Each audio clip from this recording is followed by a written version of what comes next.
If I give you a puzzle like a jigsaw, maze, or Sudoku, I bet you could solve it by yourself. But in my 11 years of solving Rubik's Cubes, I've never met a single person that could solve it without someone else's help. So if virtually no one solves it like an actual puzzle, then can we call it a puzzle at all? In 1974 in Hungary, a young professor of architecture called Rubik wanted to explore geometric shapes and to figure out how to get the pieces in this cube to move around without falling apart. Then he came up with the genius idea to have the pieces interlock with each other. And it was only then that he started putting some stickers on and started turning it. At the same time, I recognized how difficult to go back. And when I finished my work and I found solution for that, just in that time I realized it as a puzzle. And ultimately, this took him a whole month to solve. But decades later in 2025, there's so many guides out there teaching you the exact steps to solve it from beginning till end. So why spend a whole month when you can learn the whole thing in a day? Like,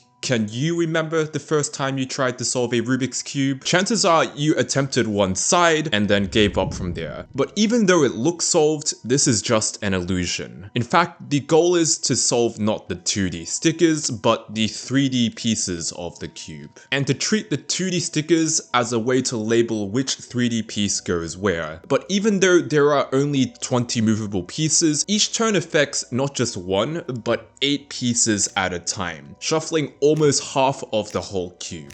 Imagine navigating a maze and after turning every corner, half of the paths morph into something completely different. Like, no wonder the cube looks like a total mess even after scrambling it for just a few moves. And so it's not surprising that the vast majority of people aren't looking for the occasional hint to solve the cube, but a guide hand holding them every single step of the way. And so they look up a tutorial on YouTube focused on recognizing simple patterns and doing simple sequences of moves without having a true intuitive understanding of how the puzzle works. But what if there was a way to come up with our own method for solving the cube, one that's focused on intuitive understanding versus following a pre-made recipe? Well, while each turn of the cube moves around 8 pieces at a time, if you do it in a way that follows this pattern and a few rules, it'll look like you're messing things up, until at the end, you'll realize that you've only moved around 3 pieces at a time. Of course, moving around just 1 or 2 would be better, but it's literally impossible on the cube. And 3 pieces is the smallest amount we can move around without affecting anything else. This is called a commutator, and guides that talk about making your own method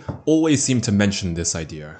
But in practice, virtually everyone chooses the 7 to 8 step beginner guide instead. But why?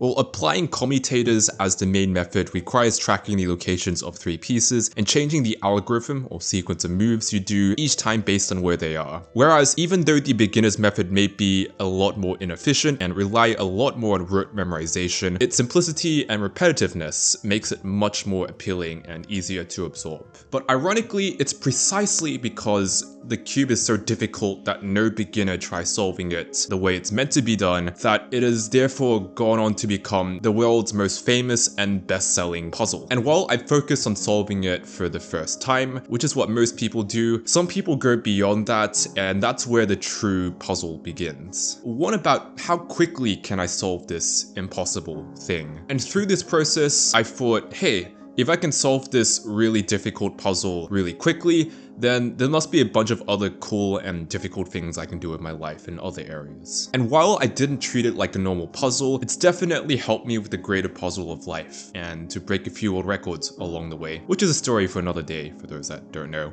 Anyway, that's about it. See ya. Bye.